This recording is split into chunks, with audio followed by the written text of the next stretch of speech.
Hello friends, சீமந்தம், காது குத்து இந்த மாதிரி விஷயத்துக்கு எல்லாமே செகப்பரிசியில் ஒரு ஸ்வீட்டு செய்வாங்க. அது சீரட் அரிசின்னு சொல்லுவாங்க. ஸோ அதோட ரெசிபி இந்த வீடியோவில் பார்க்கலாம்.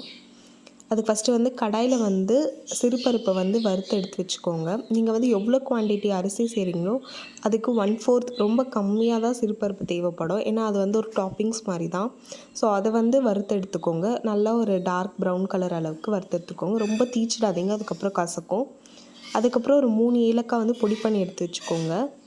சிறுபருப்பு வறுத்து எடுத்து ரெடி ஆகிடுச்சாச்சு. அதுக்கப்புறம் வெல்லம் ஒரு 3/4 கிலோ வெல்லம் தேவைப்படும். அதுவும் ரெடி பண்ணி எடுத்து வச்சுக்கோங்க. இந்த மாதிரி உடச்சிட்டு,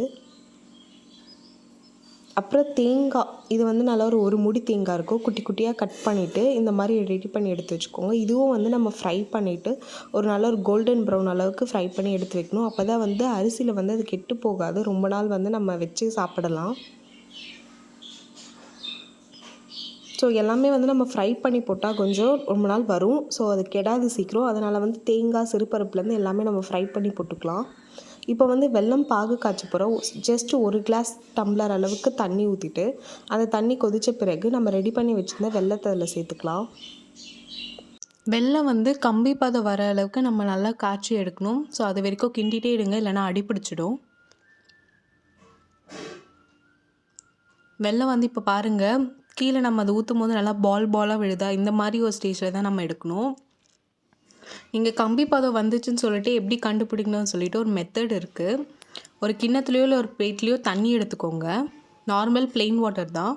அதில் நம்ம ரெடி பண்ணி வச்சத வெல்லத்தை நீங்கள் ஊற்றுனீங்கன்னா அது அழகாக பால் மாதிரி உங்கள் கையில் வந்துடும்.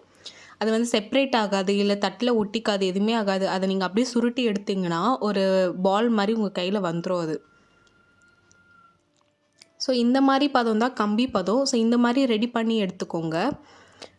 அதுக்கப்புறம் அரிசி காலையிலேயே நல்லா வாஷ் பண்ணிவிட்டு வெயிலில் காய வச்சாச்சு. ஸோ இந்த அரிசி நம்ம இப்போ இதில் போட்டுக்கலாம். இது சிகப்பரிசி. கடையில் கிடைக்கும், எல்லா டிபார்ட்மெண்ட் ஸ்டோர்லேயும் இல்லை மளிகை கடையிலே கிடைக்கும். சீமந்தம், காது குத்து இந்த மாதிரி விஷயத்துக்கு எல்லாமே இந்த சிகப்பரிசியில் இப்படி ஒரு ஸ்வீட் பண்ணி வைப்பாங்க. இது சீரில் வைக்கிறதுனால சீரட் அரிசின்னு சொல்லிட்டு இதை சொல்லுவாங்க. நம்ம ரெடி பண்ணி வச்சுருந்த அரிசி, அதுக்கப்புறம் சிறுபருப்பு, தேங்காய், அதுக்கப்புறம் ஏலக்காய் எல்லாமே போட்டு நல்லா கிண்டிடலாம். இது ஸ்டார்டிங் நீங்கள் கம்பி பதம் எடுத்ததுனால கிண்டும் போது எல்லாமே ஒன்றுக்கு ஒன்று நல்லா ஒட்டிக்கும். நீங்கள் ஓரளவுக்கு தான் மிக்ஸ் பண்ண முடியும். ஓரளவுக்கு மிக்ஸ் பண்ணிவிட்டு மூடி போட்டு வச்சுடுங்க. ஓவர் நைட் வச்சிட்டிங்கன்னா மறுநாள் நீங்கள் பார்த்தீங்கன்னா அந்த வெல்லம் எல்லாமே அப்படியே மெல்ட் ஆகிடும் அரிசியில். நெக்ஸ்ட் டே பார்த்தீங்கன்னா உங்களுக்கு இந்த மாதிரி தான் இருக்கும். அவ்வளோதாங்க, சீரட் அரிசி, அதாவது சிகப்பரிசியில் இந்த ஸ்வீட் ரெடி ஆகிடுச்சு. இது ரீசெண்டாக எங்கள் அக்காவோட பொண்ணுக்கு காது குத்துனாங்க. அதுக்காக எங்கள் வீட்டில் சீர் செய்கிறதுக்காக இதை செஞ்சுருந்தோம்.